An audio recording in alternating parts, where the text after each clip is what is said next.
நம் பள்ளியினுடைய முன்னாள் மாணவி மீனாட்சி அவர்களையும் அன்போடு வருக வருக என அன்போடு வரவேற்கிறோம். மற்றும் நமது பள்ளியினுடைய முன்னாள் மாணவி கோ மீனாட்சி அவர்கள் சங்கத்தமிழ் இலக்கிய பூங்கா என்ற ஆன்லைன் கவிதை போட்டியை தெரிந்து கொண்டு அதில் கலந்து கொண்டு 100 நாள் போட்டியில் மாணவியாக வெற்றி பெற்ற நம் பள்ளியின் முன்னாள் மாணவி கோ மீனாட்சி அவர்களுக்கு பள்ளியின் சார்பாக வாழ்த்துக்களை தெரிவித்துக் கொள்கிறோம். 100 நாள் 100 தலைப்பு 100 கவிதைகள் என்ற சாதனை நிகழ்த்திய நம் பள்ளியினுடைய முன்னாள் மாணவி கோ மீனாட்சி அவர்களுக்கு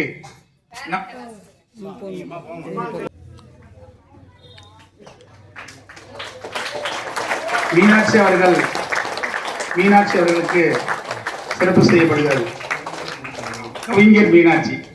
அது மட்டுமல்லாமல் தான் பெற்ற கவிதையை வெற்றி பெற்ற அந்த கேடயத்தை நம் பள்ளியினுடைய பிடிஏ தலைவர் அவர்களிடமிருந்து இந்த கேடயத்தை பெற்றுக் கொள்கிறார் கோ மீனாட்சி அவர்கள்.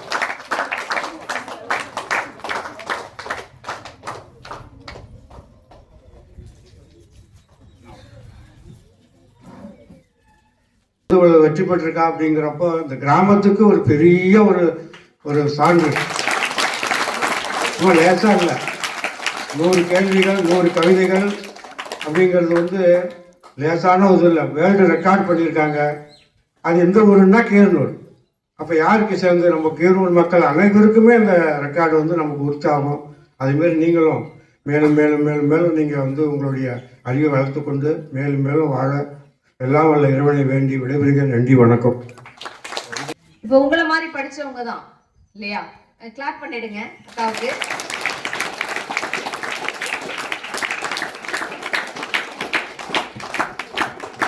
இப்போ அவங்க செஞ்ச விஷயம் என்னன்னா பிடிவாதம் தான். நான் இதை கத்துக்கணும், நான் இதை செய்யணும். நம்ம சொன்ன பிடிவாதம், இந்த பிடிவாத குணத்தை நல்ல விஷயங்கள் பக்கம் திருப்பி இருக்காங்க. இப்ப நம்மள நிறைய பேர் நம்மளுடைய பிடிவாதத்தை எந்த பக்கம் திருப்புறோம்னா, தீபாவளிக்கு 3000 ரூபாய்க்கு ட்ரெஸ் எடுத்து தந்தே ஆகணும், இன்னைக்கு போய் 1 மணி நேரமாவது கேம் விளையாண்டே ஆகணும். நம்மளுடைய பிடிவாதம் அதுன்னா அதுக்கு தகுந்த மாதிரிதான் நம்மளுடைய மரியாதையும் வரும். அடுத்தது அம்மாட்டேந்து என்ன வரும்? வர வேண்டியதெல்லாம் வரும். அதனால பிடிவாதம் பிடிப்பது மிகவும் நல்லது. ஆனா நல்ல விஷயங்களுக்காக பிடிவாதம் பிடியுங்கள், உங்களுடைய வாழ்க்கையே மாறும். இன்னைக்கு இந்த மேடையில ஏறி உட்கார்ந்து இருக்காங்க அந்த அக்கா அப்படின்னா அவங்க நல்ல விஷயத்தை நோக்கி நடந்தாங்க, நல்ல விஷயத்துக்காக பிடிவாதம் பிடிச்சாங்க. எல்லாரையும் கடவுள் சமமாக தான் படைக்கிறான்.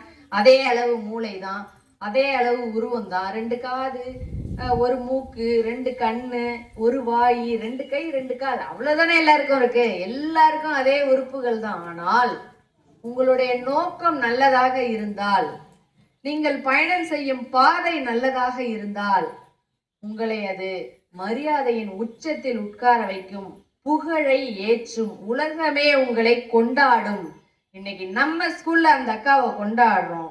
இன்னும் கொஞ்ச நாள்ல பாருங்க, கண்டிப்பாக கவிஞர் மீனாட்சி இந்த தமிழ்நாடு முழுவதும் பிரபலம் அடையும் அளவுக்கு வளர்வாள். என்னுடைய ஆசீர்வாதங்கள், என்னுடைய வாழ்த்துக்கள். ஒரு சிறிய பள்ளியில், நமது பள்ளி சிறிய பள்ளிதான், மூர்த்தி சிறியதாக இருந்தாலும் கீர்த்தி பெரியதாக இருக்கும். சிறிய பள்ளிதான், ஆனால் இங்கு உங்களுக்கு எல்லாமே கிடைக்குது, எல்லாத்தையுமே செய்யறாங்க. அப்ப உங்களுடைய தரத்தை நீங்க உயர்த்திக்க வேண்டியது உங்களுடைய பொறுப்பு. விளையாட்டுத்தனமா இருக்கக்கூடாது. அவங்க என்ன சாதனை பண்ணி இருக்கிறாங்க இன்னைக்கு?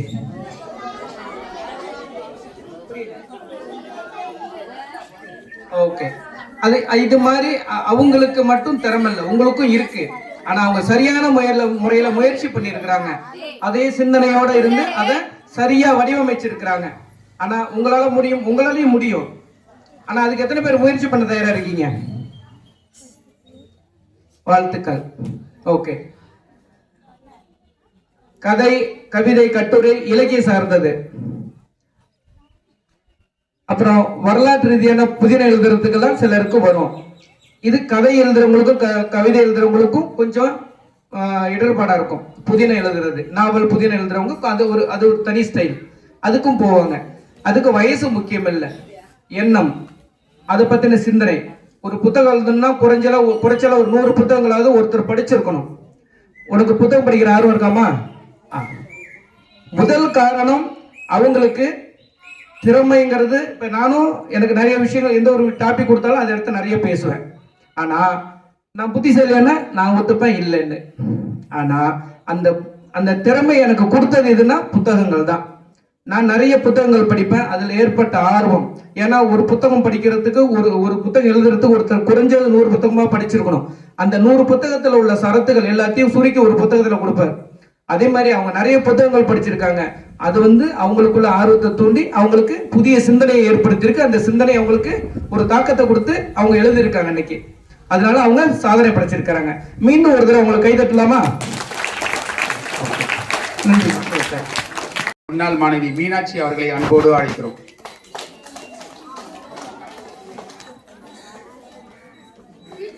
அனைவருக்கும் வணக்கம். அனைவருக்கும் இனிய 80வது சுதந்திர தின வாழ்த்துக்களை தெரிவித்துக் கொள்கிறேன். நான் மீனாட்சி. இந்த ஸ்கூலில் தான் 2022 பாஸ் அவுட். நான் இந்த ஸ்கூலில் தான் படித்தேன். யாரெல்லாம் 8th படிக்கிறீங்க? உங்களை மாதிரி தான் 8th படிக்கும்போது தான் நானும் கவிதை எழுத ஆரம்பித்தேன். இப்போ 250க்கு மேலே கவிதை எழுதியிருக்கேன். நான் என்னவோ தெரியல, தமிழ் மேலே அவ்வளோ ஆர்வம். ஸ்பீச் பேசுவேன், கவிதை எழுதுவேன். இதே ஸ்கூலில் நிறைய மேடையில் பேசியும் இருக்கேன். உங்கள் 8th பசங்க மாதிரியே தான் நானும் ஆரம்பித்தேன். உங்களுக்கும் நிறைய டேலண்ட் இருக்கும். நான் நீங்கள் யோசிச்சு பாருங்க, நம்மளுக்கு என்ன டேலண்ட் இருக்குது. உங்களெல்லாம் ஃப்ரீ டைம் நிறையா இருக்கும்ல, அப்போ என்ன பண்ணலாம், சும்மா நோட் எடுத்து வைங்க, எழுதி பாருங்க. ஏதாவது தோணும் எழுதுங்க, கிறுக்குங்க, அடிங்க, எவ்வளோ கரெக்ஷன் பண்ணுங்க. டீச்சர்ஸ்கிட்ட காட்டுங்க, நல்லா இருக்கான்னு கேளுங்க. அப்பா அம்மாட்ட காட்டுங்க, ஃப்ரெண்ட்ஸ்கிட்ட காட்டுங்க. யார் என்ன சொன்னாலும் பரவாயில்ல, நம்மள்கிட்ட இருக்க நம்ம திறமை நம்மளுக்கு தான் தெரியும். ஓகேவா? எல்லாருமே அதை யூஸ் பண்ணிக்கோங்க. ஒரே ஒரு கவிதை தலைப்பில் கவிதை சொல்றேன். கவிதை. வெற்று காகிதம் ஒன்றில் கற்பனைகளை கொட்டி செதுக்கினேன், கவிதையால் உருவெடுத்தாய். பொய்யென இருந்தாலும் இவ்வுலகில் போற்றப்படுகிறாய், நீ ஒரு அழகிய செயலாய். 3 எழுத்தான உன்னை செயலாய் தொடங்கியதில் 4 எழுத்தில் அறிந்தனர் பலர் கவிஞர் என்று, அதில் நானும் ஒன்று. உன்னை கற்பனையிலேயே உயிர் கொடுத்து எழுத தொடங்கினேன். ஆனால் நீயோ என் கற்பனைகளுக்கு உயிர் கொடுத்து விட்டாய். கவிஞர் பட்டம் பெற முடியுமோ என்று எண்ணினேன். இன்று என்னை கவிஞர் என்று பலர் கூப்பிடும் அளவிற்கு மாற்றிவிட்டாய். சிந்தையில் மட்டுமே இது சாத்தியம் என்று எண்ணினேன். சிந்தையில் மட்டுமே இது சாத்தியம் என்று எண்ணினேன். ஆனால் கவிதையே, நீ அதை சிந்தை இல்லை, நிஜம் என்று உணர்த்தி விட்டாய். இன்னும் பல கையில் நீ வாழ வேண்டும், கற்பனையாக அல்ல, அனைவரின் கனவிற்கும் உயிர் கொடுத்த கவிதையாக. நன்றி. சிறப்பாக கவிதை வாசித்த பள்ளியினுடைய முன்னாள் மாணவி மீனாட்சி அவர்களுக்கு பள்ளியின் சார்பாக வாழ்த்துக்களை தெரிவித்துக் கொள்கிறோம். சிறப்பாக கவிதை வாசித்த மீனாட்சி அவர்களுக்கு பள்ளியின் சார்பாக வாழ்த்துக்களையும் பாராட்டுகளையும் தெரிவித்துக் கொள்கிறோம். கவிதையை சொல்லுவார். ஆனா பெரிய பிளஸ் என்ன தெரியுமா, தன்னிடத்தில் இருந்த திறமையை நல்லா வளர்த்திருக்கா அப்படிங்கிறதுக்காக ஆசிரியர் சார்பாக ஒரு பாராட்டு, மாணவர்கள் கிளாப் பண்ணி பாராட்டு தெரிவிப்பார். அவருடைய இந்த முயற்சி மேலும் வெற்றி பெற ஆசிரியர் சார்பாக வாழ்த்துக்கள். மற்றும் பெற்றோர்கள்